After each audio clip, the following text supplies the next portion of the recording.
My name is Andy Hornby, photographer and vlogger. 17 years ago I started teaching myself photography. Today I travel the UK as a professional wedding photographer, landscape photographer and filmmaker. Learn from my experiences, my mistakes and my tips and advice. Hello and welcome to another video. This one is quite a good one actually, because it's actually a part of a tutorial I did with one of my patrons. Jed is a fantastic photographer and he's signed up to my Patreon, and once a month we do an editing session, and this time we did an editing session on a couple of pictures he got of his daughter Amy. Bear in mind these aren't my pictures, they're Jed's pictures, but I wanted to show Jed how he can potentially enhance these images to get the best out of them possible. And I used three bits of software. I used Lightroom initially to do the basic edits, then went into Photoshop, did some bits and pieces with the background, blurred the background, that kind of stuff, all the selecting kind of stuff, and selective dodging and burning, that kind of bits and pieces, which makes the picture pop really nicely. I love doing the dodge and burn stuff.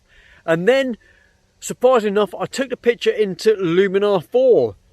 Now this picture didn't have a sky in it, so I've added a sky, and then we've done some other bits and pieces in Luminar. But Luminar's got some really good portrait sort of retouch bits and pieces that we used as well. Showed you how to use this. Now bear in mind, take this image with the final image with a slight pinch of salt. It's overdone, but it shows you how I edit my images.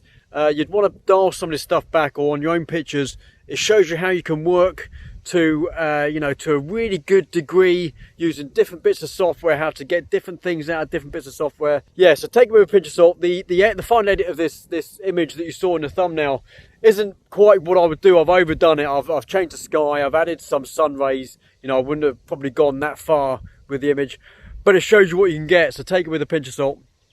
If you like this video, please whack a thumbs up. Stick with it. It's a long video, but stick with it. But this is kind of my ultimate portrait retouch of Jed's daughter Amy. So hope you enjoyed it. Sit back, relax, watch this through, and if you've got any questions, leave them in the comments down below.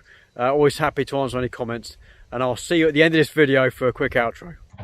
So we're just going to work on these two for now. The first thing you'll notice is that the sky in this one's completely gone. I don't know whether there is any detail in there at all. Let's have a look.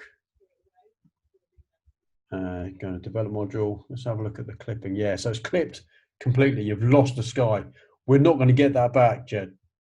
Even if we go, let's bring exposure all the way down. There's a teeny bit there. See that there? Yeah. And you just lost everything, and we've got no other part of the image. It's just the one thing you need to remember is to expose for your lightest part of the image, which in this case is going to be the shirt. And no, the shirt's all good, and the sky. We lost the sky, but what I'm going to do is actually replace the sky. I'll do that. Okay. That'll be one of the last things I do. I want to do stuff in Lightroom first, because this is always my first port call. I'll copy, because both of these images are taken at roughly the same time and in the same location. You'll notice the white balance is the same. So in terms of the things we'll do in Lightroom, we can copy what we do on this picture to the next picture. Okay. So that's what I'm going to do. So I want to start on this one. So first we're going to come to the global edits. The first thing we're going to do is look at dehaze. Dehaze is always my first slider now. Always the first slider. And already look at the color coming back. We've got a good amount of contrast.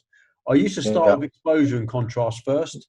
That's what I thought you did. Yeah, but by doing that and then coming to dehaze, you almost overdo stuff. But the dehaze for me it does both exposure and contrast at the same time. So it gives it a nice exposure and adds quite a bit of contrast, quite a bit of saturation as well. If you look at the difference in the grass, look at the amount of saturation that's added back in there.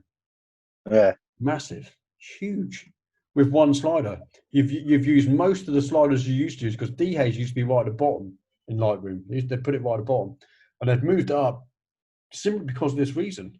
Because people were going all the way to the bottom, whacking a huge amount of dehaze on, and not doing anything else, because you don't need anything else. I've already worked my exposure, my contrast, and my vibrance, and potentially a bit of saturation. Done. So it's always my first slide. I'll get it to a point where I think it looks nice. If I've overdone it, I've overdone it. Highlights I'm going to bring down slightly, only because the whites in the top are popping a lot. The one thing that strikes me about this image, although it's a lovely pose, is that I find that because the face is slightly in shadow, you know, the lightness, the brightness of the shirt pops more on the face, and it shouldn't be the case. The face should always be the first thing you look at. Let's give it its crop. We're going to keep it to the current crop, and I'm going to crop it like you cropped it as well, about there, give or take. Yeah. Pretty much the same as what you've done. I've not done, you know, Yeah. anything much different. I'm not too keen on that actually. I might go for. Let's have a look at a 4x3. See if we get a better crop from that, and actually take it out a bit. I don't know. For me, I just don't know whether the fold does anything or not. So I might just come just slightly above the fold, and there, 4x3. It's a slightly different crop than the sort of 16x9 that you get, but I think that's pretty much what you had. I think, isn't it? Did you crop it like freehand? Did you do like a freehand crop? On what it was, yeah. Did you leave the aspect ratio as it is, or did you move them? No, I did it as the aspect ratio. Okay, that's fair enough. Good stuff. Okay, it's a very nice. Again, I can't tell you how much I like this pose. I think it's really good, man. I think you've done really well. Let's bring the shadows up ever so slightly. That's going to bring a lot of the shadows up in the face. I'm going to hold down the option. It'll be the Shift key or Alt key on your keyboard. And move the whites up slightly. Yeah. Just as well. I'm not worried about the sky. You see the sky's clipping now. I'm not worried about that because the sky's already clipped anyway. It's when we start getting things like a shirt. Yeah, the shirt and stuff like that. See the shirt coming in there? Yeah. That's better for me. I like that. And blacks I'm going to bring down ever so slightly. Again, I'm not too worried about the jeans. It's more about near the face kind of place, just about there. And that's you could hold down Option or Alt and double click, and it should take you roughly to where. No, it should be Command. Is it Command or Shift? Shift. So if you hold down the Shift key and double click on them, it will take you just to the point. That won't work on the whites because the sky's clipped. It will take to the point in a normal image where it's just before it gets clipped. Does that make sense? So it moves the whites just to the point before. Generally considered the sort of basic adjustments for any kind of shot, really, even landscapes, is getting your whites and your blacks just to the point before they start clipping out. That's the kind of idea. Does that make sense? Yeah. On the other picture, on this one here, we've got detail in the highlights, so we can do that with the whites in this case. And if I hold down that, it takes the whites down ever so slightly because that's where it then starts becoming clipped, and the blacks takes in slightly. Add a bit of vibrance. Vibrance and saturation are slightly different. Saturation will add color to the whole image. Vibrance will add color to the midtones. So it won't do necessarily the extreme darks or the extreme highlights. Make sense? With this, if I saturate this, you start getting saturation in the whites and in the other areas. So I don't always use saturation. I tend to just use vibrance. Now we've got the option, because there was a time when we didn't even have that. It was just saturation we didn't have vibrance. So that's kind of what I do there. Coming down to the tonal curve, my general sort of rule with this is add a little bit of an S shape. So I bring up the complete blacks, kind of gives it a washed out look. See that? But then in the how do you make that move? Just hover over it, and then hold your button down. See that? What button? Oh, you on your mouse? Your mouse. Yeah, I'm just holding down the mouse button. Okay. So I'm just bringing it up ever so slightly. What it does is completely get rid of the blacks. You see, I've actually done it again here. If I went back up to the blacks now and shift and clicked again, it'd move because it thinks there's nothing left in there. But we've already done that part yet. We've moved on now. Now I want to make this kind of washed out look. I want to bring a bit of detail back in the highlights. And there's a very, very slight S curve with washed out blacks. That's my general sort of look, if you like. Right. You could go a lot further. You could really do that, and you could really bring down the highlights and get a really washed out kind of grainy look. But I don't generally go too far. Okay. I don't generally work with HSL much anymore. I used to do a lot of stuff. A lot of my presets work with the hue saturation luminance. It depends. If I want to work with if I think the skin tone is completely off in an image, I might work with the saturation in the yellows, bring the saturation down, bring the luminance up in the yellows, maybe up in the oranges slightly, bring the oranges down slightly, and that's just affected the skin. So if I turn that off, turn it back on, you might be able to see it. Let's zoom in. Am I turning the right one off? No. So if I turn it off, you see it's affecting the hat as well, but it's mainly the skin tones. So if I think the skin's off completely, I'll work with the HSL, so it just picks the area. You can also use the picker. So on here, see this thing here? This is the Hue Picker. So if I go to saturation now, and I want to bring the saturation down, I've now got a different cursor. So I can find an area that I want to bring down the saturation on, hold down the mouse, come down, and look on the right hand side, the saturation slider is moving. Look, it's just affecting that one area. I might want to take it up. To see it on the right hand side there? Yeah. So now I'm just affecting that one area. Of course, it's affecting the hat as well because the color of the hat is a similar sort of color to the skin tones. But if I want to bring that down, I want to bring the hue down a little bit. We can isolate a certain area for the hue. We can change the hue, and then make coffee. luminance coffee. Yeah. Have you got time? You good for time here? Oh, I've got nothing else on, mate. Oh, good. So again, with all three of these, the hue, saturation, and luminance, you can use the picker tool and just work on one area. So if I come back out, so let's come out there. I'll come back out, and I go back and show you the difference. It's affected the hat as well, but it's just affecting the skin. It's not affecting the green grass. It's not affecting the blue jeans or the top. So let's get that back. I just see gives sort of like a colour to a face a little bit, doesn't it? Yeah, I mean, I've turned them all off because I don't think this image needs it. But you might find an image where you try and reset the white balance and the skin tone is still off. That's one way of getting the skin tone back when you've already set a white balance. Yeah, so that's that. But then what you can do is match the background to what it should be and change the skin tone. And if the skin tone's off, you can then use the sliders in Lightroom. That's what I'm trying to say is that these can be very useful, and people don't realize that you can pick a certain area and just work on that certain area, although it has worked on, slightly different, with stuff that's the same kind of color. If I wanted to change the color blue, for instance, if I want to change the hue of the blue in that, I can just highlight that and just change it like that. Nothing else in the picture's changed apart from the color. If I show you before and after, apart from obviously the blue in the hat's changed as well because it's the same color. Blue in the jeans has changed as well. But that's an easy way of changing color, really easy in Lightroom. One thing you don't want to do is take one of these too far and the ones next to it be too far the opposite direction. You start getting funny artifacts around the color.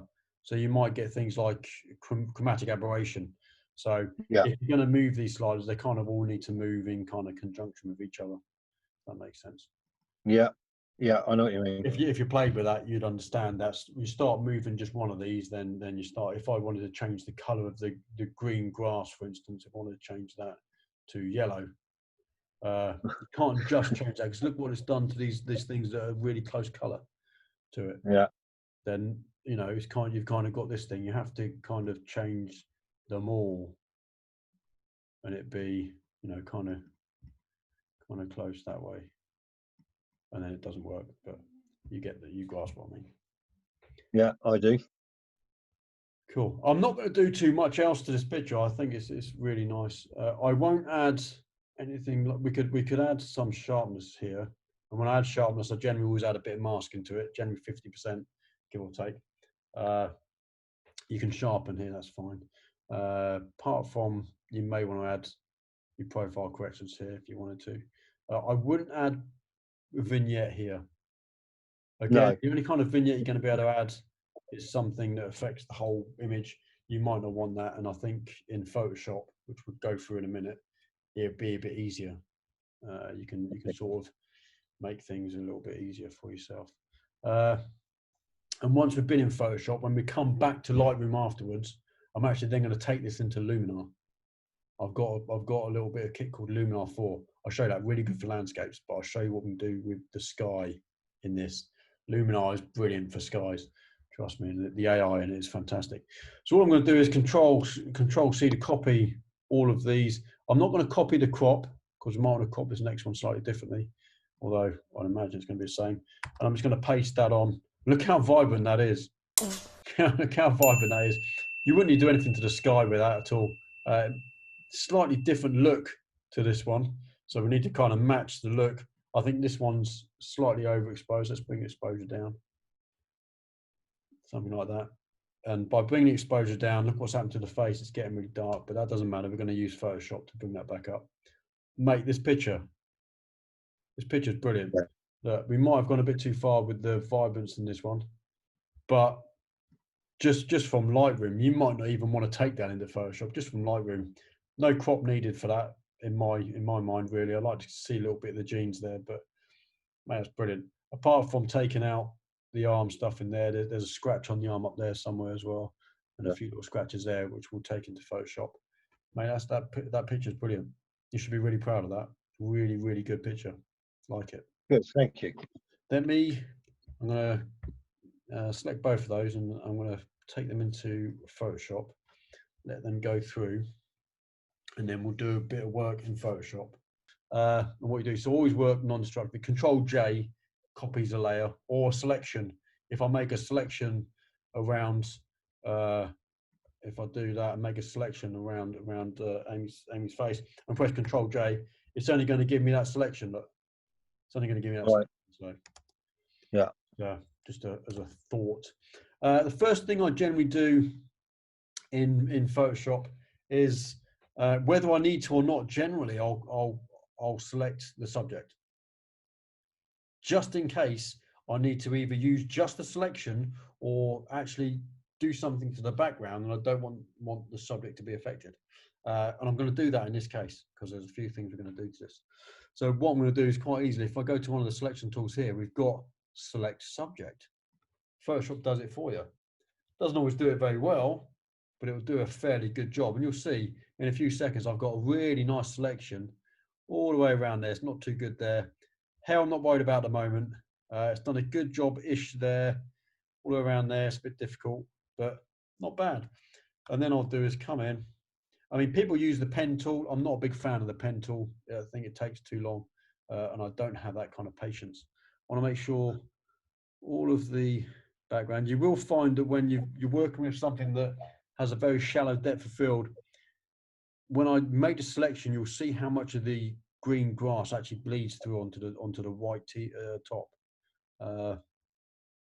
You'll see that there's a bit of green in there, but I'm not worried about that. It's just for thingy. Let's with this, let's use the quick selection tool. So I want to select that.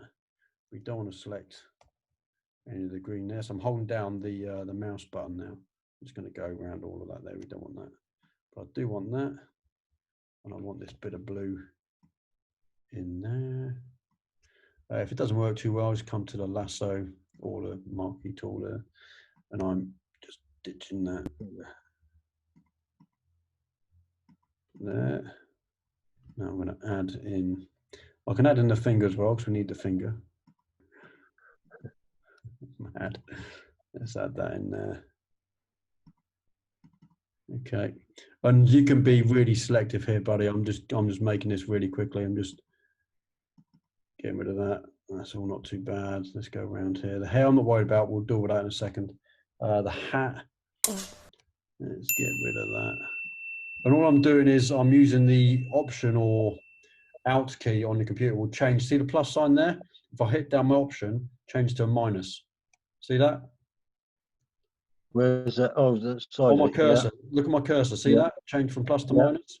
So I can go around here and I can add bits and take away just by holding down that button. So I need to take this bit away. So I'll hold down my option, or on your computer be the out key, and then hit my mouse button, turns into a negative selection. So then take this away instead of adding. If I didn't do that, it would just add a bit. Yeah, I don't need that. Let's go around the hat. Let's get rid of this corner. And that's pretty much it. There's probably a little bit of shoulder there missing. And probably all kinds of people messaging me. I get messages all day long. I don't even see my messages coming through. No. Okay, not bad. Okay, so very quick selection. I know we haven't got the hair, and we're going to sort that out now. So I go to select and mask. Now this will give me a selection. What I tend to do is add a very, very minute feather.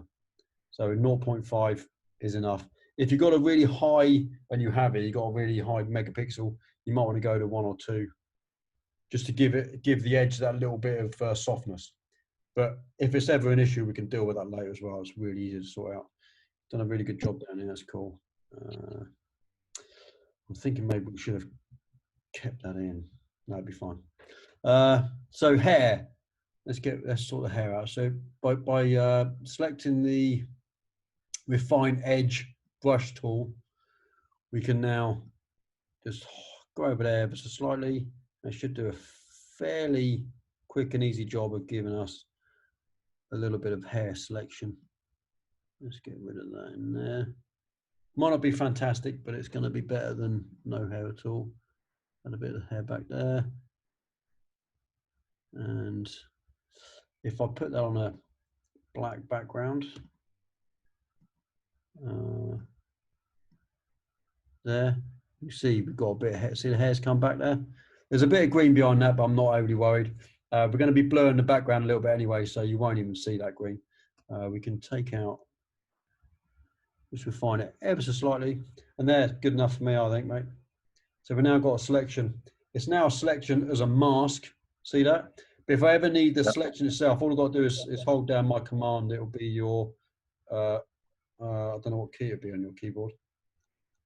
You've got command key, you've got command key, haven't you? Yeah. Hold down command and then click on that. Now give me the selection. See that? That's my selection back. All right. Yeah. The marching ants. So anytime I need a selection, press Control D to get rid of them. That's all I've got to do is press that. Hold down command, hit that. Bingo. There's my selection. And we will need a selection in a minute because I'll show you what we're going to do. So Control D that for a minute. Put the background back in for now. She's still on the background. So if I hide that layer, she's still on this background, but I want to blur this background. If I blur this background with Amy, is Amy? Yeah. With Amy on the background, it will bleed through the sides of this top layer. So what I need to do is take Amy out of this part of the picture. Because when I blur this, I don't want the white or any part of Amy to bleed around the outside. You know, when you blur an object and then put that object back in front. In fact, I can probably show you. Let's show you the easiest way. So let's click on that. I'm just going to do a quick Gaussian blur on this here, and then if I put Amy back on, see the bleed around the outside there? See the whiteness? There's all. Oh yeah. Yeah. See, yeah, all around here. There's bleedage around here. If I turn it off, you see what I mean? Let's put a background on there. See the bleed? Yeah. I don't want that. I want to blur this background, but I don't want to have any part of Amy to bleed around. So what we're going to have to do is take Amy out of this background. So if we get the selection back by hitting the command on that, and then we need to widen the selection. So I'd go to select, modify, and expand. We can expand by maybe not 40 pixels. Let's expand by 10 pixels. Maybe a bit more because we don't want any of this. Let's go to the lasso tool. No, not that. I want to add. Hang on. There. I want to add that on there. I just want to make sure I've got no hairs outside this area. So I need to make sure.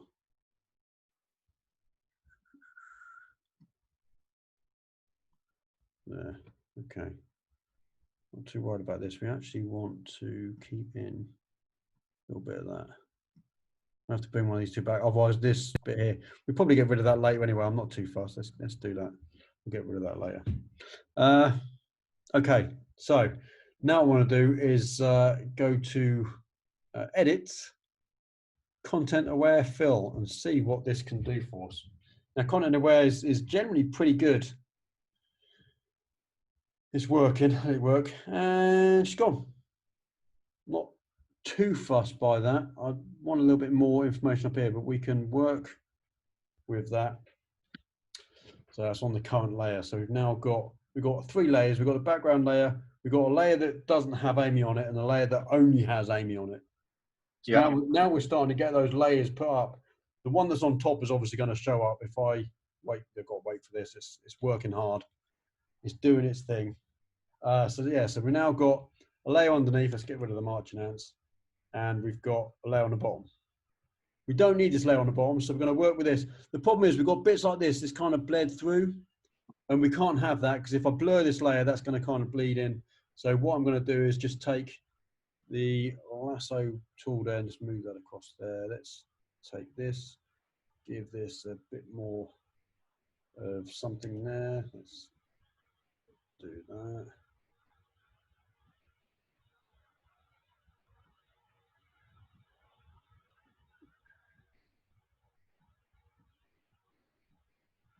Going to be blurring this layer, but I still need to make sure that nothing weird kind of blurs through. Does that make sense? Yeah. So it kind of looks okay. I'm not too worried too much. We've got a few bits there that don't quite look right. Let's just do this a little bit.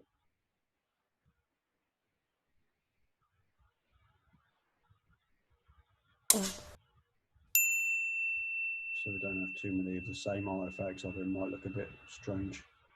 When I put Amy back in front, you won't see him anyway. See that looks okay. So when I now blur this layer, not going to be too bad. Let's just get rid of some of that. So that kind of makes sense a little bit. Yeah. What I'm actually going to do with this, I'm actually going to do a blur gallery. So I'm actually on the layer now. I'm going to change it to a smart filter. So if I convert for smart filters, the reason why I can convert it to a smart filter is, again, I want to work non-destructively. It's going to take a few seconds because my computer is working overtime. And now you see the little thing in the corner there says it's a smart filter.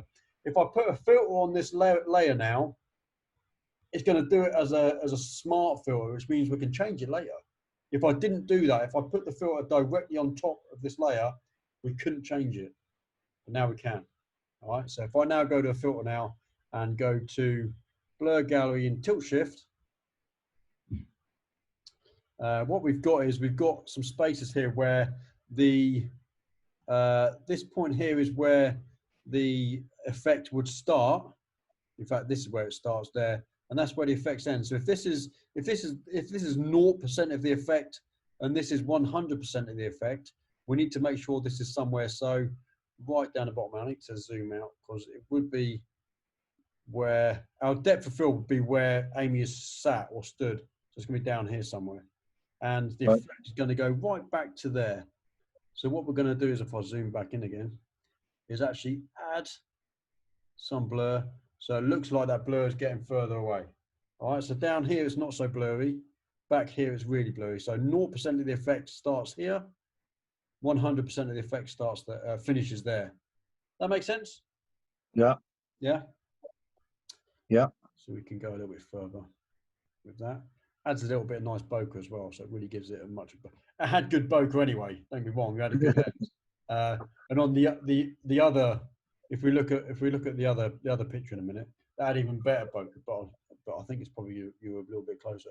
So if I OK that out now, we can show the difference, and you'll see that it's added it as a smart filter. It's not added it directly onto the onto the layer. It's actually added it down here. Look, so we can actually turn it off completely. That's before, and when it goes back on again, it has to render it again, unfortunately. There's a problem with smart filters. They're very, very labor intensive on the PCU. So before, so let's put that up there, before and after. We've even leveled out inadvertently, it leveled out the horizon slightly. But you can do that because it's out of focus. It doesn't matter, right? Yeah. So we've got that layer, and the back layer, which we don't really need. But that's, I mean, if I show you the before and after there, that's the before image, that's the after image. And already we've got something that's giving it a bit more depth of field. Not very much, but might be a bit more pleasing on the eye. So it's just giving you a way of doing that if you should ever need to do it. Crop your person out first, and then you can and you can do that with vertical streets as well. You can actually do filled, not filled. What do we use? Tilt shift blur. You can do more than one tilt shift. So if we had walls up the side, you could do the tilt shift going down the wall as well. So you could blur the walls going down rather than do one tilt shift. Otherwise, it's going to make the wall look funny close by. You need the the wall not look funny. That's a whole another ball game. This is now the point where I start working on Amy. So what I would do is actually make a new complete layer out of all of these three layers, because I've now got it looking how I want to look. And I want to start working on things like color grade and stuff like that. We don't want to lose this selection of Amy. I don't want to lose that. So I'm actually going to save that selection. If I make the selection and go up to select and save, we can save this as Amy. That selection would now be saved. So we can come back and add that selection anytime we want.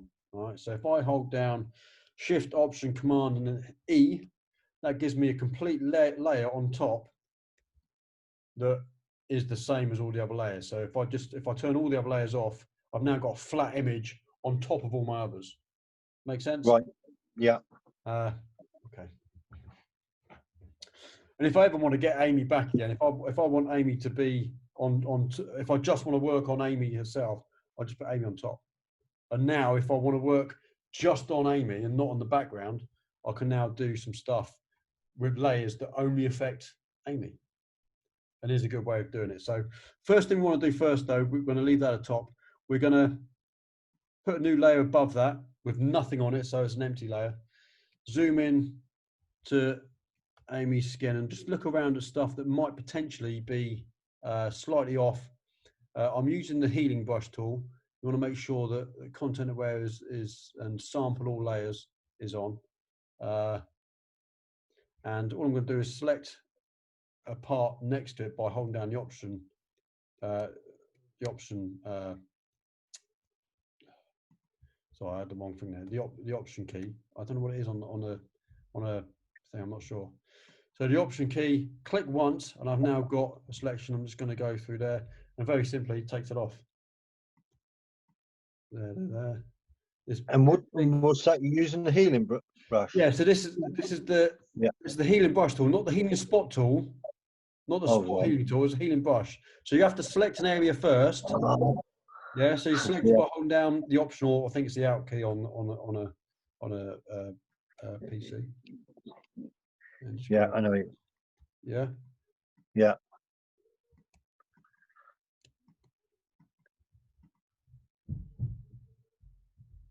Ah, that makes sense now. Yeah. So make the brush smaller. I'm using a soft brush as well, by the way. It's not way soft. It's not really soft, but it's not got a real hardness to it, if that makes sense. Yeah. All right. So you get all the lines around, don't you? Yeah, on the nose there. Look. And I'm not working on the layer. I'm working on the top. So this isn't affecting Amy's actual picture, if you like. This is working on top because I'm sampling current and below. Look. So the current layer and all the ones below is sampling that layer, and it's going to work on it. So all I've got to do is I could turn this off and get it all back if I so wished. I'm not working on Amy. So if I made a mistake, I could use the eraser tool and erase it off this layer. I can't do that on the layer of Amy because it would erase Amy. Do you see what I mean?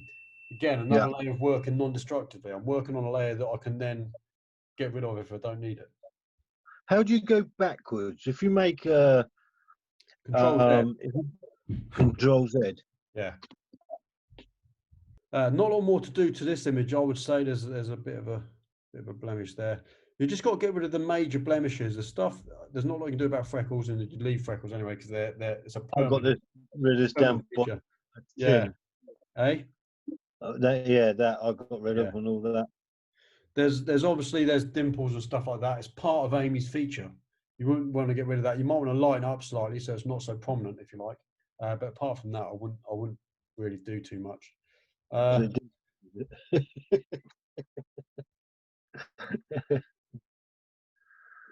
I wanted to work on a hat as well. The hat's bugging me.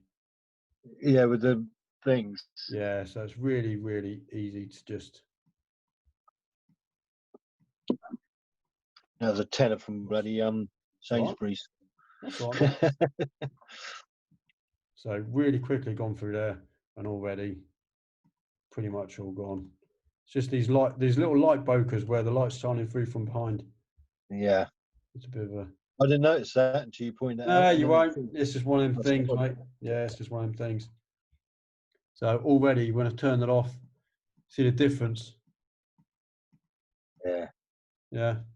So we could zoom in just slightly there on the areas that we've worked on. You see a massive difference. It's just another, and again, it's on a layer that's non-destructive. I'm not working on Amy's at all. I've not done any work actually on Amy whatsoever. This is all done non-destructively, so I'm not doing anything that if I make a mistake, I have to then rub out Amy or do something that might affect Amy's body. Do you know what I mean? That just only do is. Yeah, so the next thing I'll do is a bit of dodging and burning. So I'm going to light areas and darken areas, but I'm only going to do that to just Amy. So I've got a whole picture. If I, for instance, if I put and I use curves, like I say, there's about 5 or 6 different ways of doing it. This is the way I do this nowadays. So I'm putting a curves layer at the top. That's at the top there, and I want to lighten areas. So if I lighten the midtones, for instance, boom, it affects the whole image. I don't want to do that. I just want it to affect Amy. And if I might do different curves for different areas of the body. So if I at this moment look at the face, I want to get the face to a point where I think it's going to be a nice brightness. So maybe about there. And I want it to just affect Amy. So if I hit this button there, that's a clipping mask. So because that's at the bottom there, we put that at the top. It's that one there. That's why we're going to do this 2 seconds. Let me just merge that down into there and clipping mask there. So it only affects Amy, but I don't want it to affect the whole body. This is a bit of the lighting that I want to do just to the face. So if I invert this mask by hitting Command I, turns it off. Remember, on a mask, anything that's black hides. Anything that's white reveals. Now what I want to do is independently with a brush. So if I hit B, I now get a brush, or you can hit brush from over here, and bring that back independently. But I don't want to do it like really harsh. I don't want to just do like, so you need white as your foreground color. I don't want to do that because that just brings it back massively. I want to work into it. So what I'll do is turn it off. I'll turn my flow down. Turn my flow down to somewhere around 15, 16. Go into the face. Let's move into the face there, and just bring it back where we need it. Definitely around the eyes.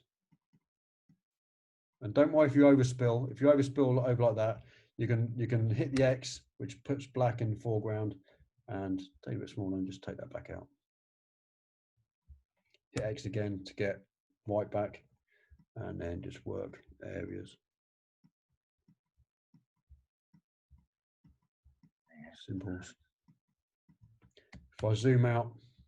But can you see a reflector in her eyes?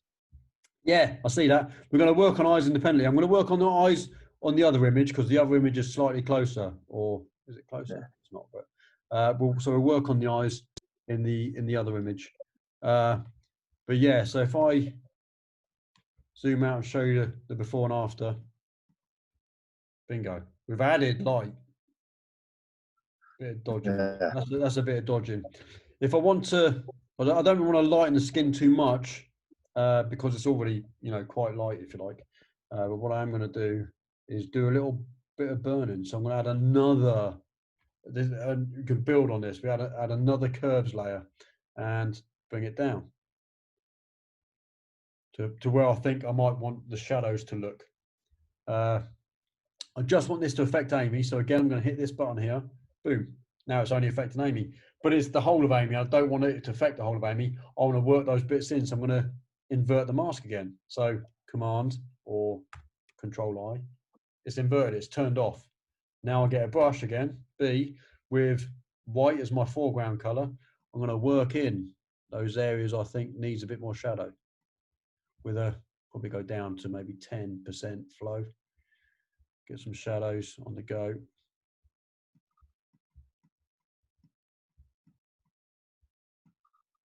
Yeah, see, I like the way you do that. This is what I mean, you see. This This is is what, all, it's all working independently, and just, I've added a whole shadow there that was not even there before, look. yeah. It's just working slightly independently of anything else. We can do all kinds of stuff. We can even come into the face and just add a little bit more stuff in there and just accentuate the dark areas and work on the hair. You know, let's do some magical stuff with this. Let's get that in there. This is working really quick, mate. You could do this a lot slower and get better results. When you look at things like the hat, I just added a whole dimension, massive dimension. And because I'm only working, and we've clipped this just to Amy, if I go over here, it won't do anything. It's only going to affect the layer that Amy. Yeah. So I've now done a lot of burning on the whole body. I want to do a little bit of dodging on the body. So we add another curves adjustment layer. Bring up there, clip it to just Amy. Get my brush again, invert it, and then add a massive amount of dimension to this image, just literally by dodging the burn is massive, mate. You used to be able to dodge and burn in darkroom. It's a bloody long process, but it was really, really effective. And people say that people Photoshop too much nowadays. You used to be able to do a lot of stuff in the darkroom like this by holding your hand over, holding stuff over the exposure so it doesn't get exposed as long as other areas. Do you know what I mean? Massive, absolutely see, massive. I didn't know anything about dark rooms or anything because that was film, and you know, I've only been in this for a little while, and it's just amazing what people used to do to Absolutely, what mate. you can do now. People say that we do too much to images nowadays. You'd be surprised what you used to be able to do. Now, if I go back to the layer where, I think it's that one there, where, or we'll go back to the original layer. So if I hold Command and show, let's put that on, and show just that one layer, that one there. So that's the original image, and that's what we kind of got to. Yeah, I've overdone it, mate. It's well overdone. So the shadows, which is that one, seems a bit much. So we can always bring down the opacity a little bit, get it to a point where you kind of like it, and then come back. That's before, that's after. And look at it, the face is nicely lit. Yeah, you know, it's really nice now. You've added lots of dimension and stuff like that. And then you can do things like add a vignette here if you want to. So if personally to add a vignette, I would put another layer on top of all this. Let's go there. Solid color adjustment layer, and we'll go black. Boom. Okay, so we've got a black layer. What we're going to do is we've got a mask. It comes with a mask already. Brilliant. So what can we do? Let's grab the elliptical marquee tool. Let's go somewhere like that. We're going to mask it. It's on a black background, so we can't see it. Let's put it on a red background. We're going to feather it to somewhere ridiculous like this. We're going to hit OK. And all we're going to do is delete. Now I've got a vignette. Too much? Absolutely. So what we can do is turn the fill and opacity down, like so. And maybe go to somewhere like overlay, which won't affect the highlights anyway. It'll only affect the shadows. And now we've got, if I show you the before and after, a little vignette. Bingo. So much you can do in Photoshop. And how many layers we got? 1, 2, 3, 4, 5, 6, 7, 8 layers to work on. And that's just one picture. Just one picture. Awesome. I like We the would, dodging and burning. That's one thing I'd like to learn yeah, more. dodging, loads of ways of dodging and burning, mate. Absolutely tons of ways to do dodging and burning. Trust me, I could do a whole lesson on different ways to dodge and burn. Yeah, but it's knowing where to do it. You know what I mean? I Yes, like the way you you do kind of it. need to, yeah, you kind of need to see where the light's already coming from. So there's the difference between dodging and burning and lighting the area. We lit the area, the whole of the face initially because it was already in shadow, and I wanted to get that exposure up slightly so I could then dodge and burn after the fact. If I dodge and burn first, I'm not going to be, the face was already too dark. I can't really see what needs to be accentuated. So with the other dodge and burn, like there's a bit on the face there, I've done it after I've already lit the face a little bit more because the face was just a bit too dark. That's all. Nothing you can do about it. She's got a hat on. She's in shadow. It's just one of them things. Do you know what I mean? There's not a lot you can do about it. But, you know, one of them things. I'm going to take this one back into Lightroom and put it into Luminar. Let me save that and go back to Lightroom. Let me just stop the share there a sec. Right. Now we're in Luminar. The good thing about this is the editing side of this. The AI is fantastic. I can come over here and go to sky replacement. So we've got AI sky replacement. I can select a sky. They've got a load of selections there anyway. So if I select a dramatic sunset, should hopefully add it in. See that? Yeah. And the fact that we've got, I mean, it's a bit tricky on this one because we've got it so blurred, but we can blend the horizon a little bit better. See that blending a little bit better? That's now blending the horizon. Yeah. Pretty damn good. I don't know if you see it on there. I don't know if I can zoom in. So blending it a little bit better. Yeah. It's relight the scene. So if I had, let's go for a different, and I can change it on the go. Literally change on the fly. So if I go to dramatic sunset 7, no, I didn't want that one. I wanted something completely different color. Let's go sunset 1. It changes the scene in the foreground. The AI is so intuitive. It changes the scene in the foreground. So now we've got a nice background there, look. And actually, if I can show you the before and after of what we've done. So there's the before. Look what it's done to Amy there, look. So just adding the sky and letting it do some stuff with the foreground, the AI chooses to relight the scene in the foreground. Yeah. See that? I haven't done anything else other than add a sky, and it's relighting the scene. If I intensify the relight scene and go like that, it does it even more. And it's all done by artificial intelligence. It's freaky. I'm not even joking, mate. It's freaky weird. Look at that. So sky, just do a little bit of a short edit here, mate. It's really good. And this even has some portrait editing bits and pieces inside there. So if you didn't want to do all that stuff in Photoshop, you can actually do it here. We've got AI skin enhancer. It's working its little body off. And we can add a little bit of skin enhance there. Oh, just bring it back. Shine removal, it removes shine. If you've got shine there, we haven't got any shine anyway. AI portrait enhancer, so we can do things like eye widening. I don't know if I have to let go for it. Yeah, eye whitening there. Let's see the eyes whiten a little bit. We've gone way too far, and then the eyes are way too white. Got eye whitening. Let's go take that back down. We've got eye enhancer. You right? Dark circle remover if you wanted to. Lip saturation. Saturate the lips a little bit. Lip redness. Change the color of the lipstick. So mate, it's absolutely amazing. I'm not going to do that because it's your daughter, and I don't want to overdo stuff. But let's go back to this is the sky, the creative panel. So we've put a new sky in. We've relit the scene. Now what I want to do is add a sun rays. Watch this, mate. This is what makes this fantastic. Let's place the sun. So let's put that somewhere about there. And let's add some rays there. And look, if I move this, it's intuitive with the foreground. See that? Yeah. See where it goes behind the hat? Yeah. And behind the clouds, look. See, like it's almost like the sun comes back out and goes in. Look, it's behind the hat now, so it's really Nice. clever stuff, mate. Really clever. Penetration we can bring down. It's way too long. Let's bring the overall look down. Let's go to the advanced settings here. And look, it doesn't quite match the sky because it's a bit too white for the background. So let's warm up the sun.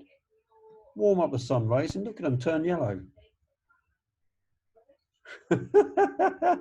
We've completely changed this entire image just by moving to Luminar.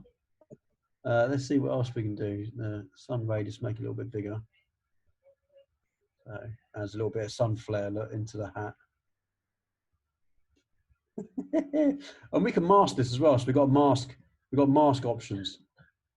So let's take the brush and let's I really like that. delete it from here. Look. Do you want to delete it from inside the hat? Because you wouldn't see those rays coming inside the hat, would you? No. You wouldn't see them. See, mate, you see this? I'll send you these. You're gonna have to show your daughter.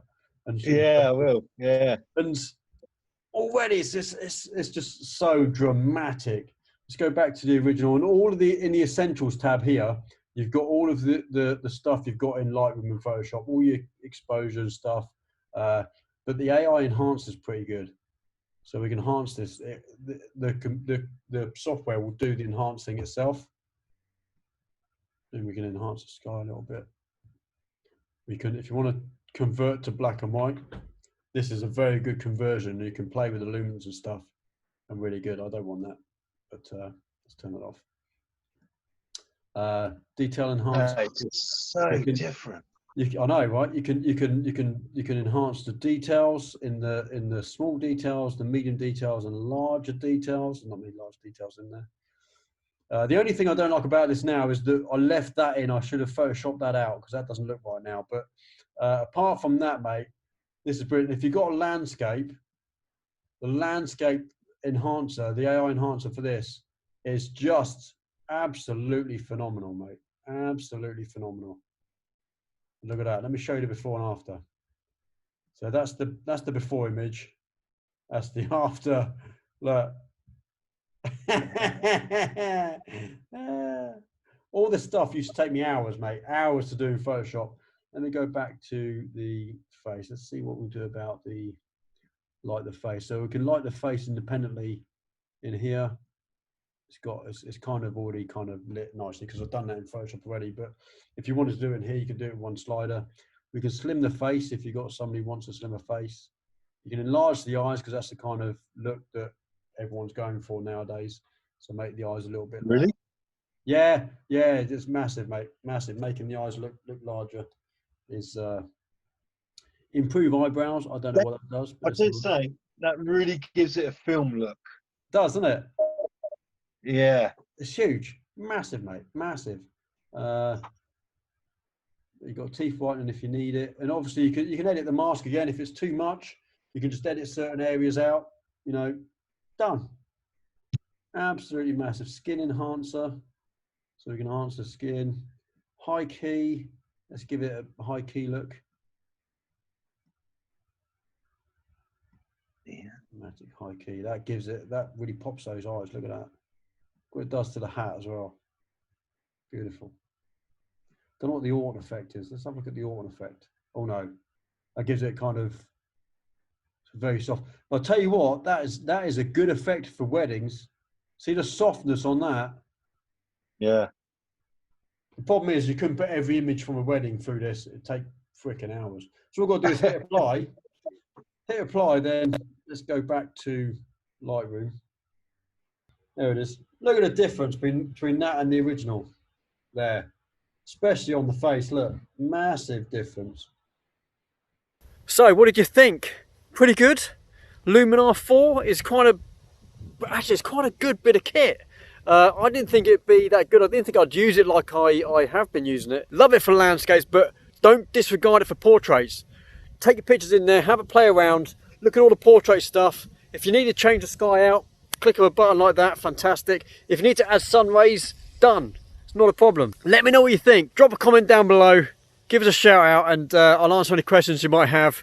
I know this image went a bit over the top, so you don't need to have a go at me for overdoing the image. I know that. It was a lesson and a session for Jed to get to grips with a few of the essential kind of bits and pieces in terms of retouching portraits. Jed is a fantastic wedding photographer, takes some awesome images, and if I can help him out a little bit, I will. He's one of my patrons. He pays a monthly fee, so he gets these editing sessions once a month. If you're looking to do something similar, if you'd like to have some one-on-one sessions with me, look to the end of this video for my details on that. I have a whole outro on that. I'm not going to waffle on too long. You've been watching this video. It's probably a 40-50 minute long video already. So yeah, so if you did like this video, if you got anything out of it, please whack a thumbs up. That'll always help. If you haven't done so already, please subscribe. Hit the notification bell so you get updates every time I upload a video. Until the next one, stay awesome, and I'll see you soon. Take care. Bye. You're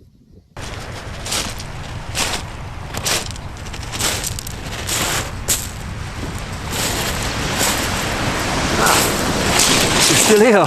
Nice. It's good that you're still here, because I want to tell you a little something. Those people who are avid followers of me, I want to give a little something back, and to do that, it means working alongside you online, because a lot of you can't make it to my workshop. So I've just set up a Patreon account. It is patreon.com/Andy Hornby Photos. So Patreon is a platform where we can create stuff together, even if you're halfway across the globe, and I can learn and teach alongside you, literally alongside you. There's so many things I can do to help you get your photography just to that next level. It is awesome. If you can make it to one of my workshops, I've got a website.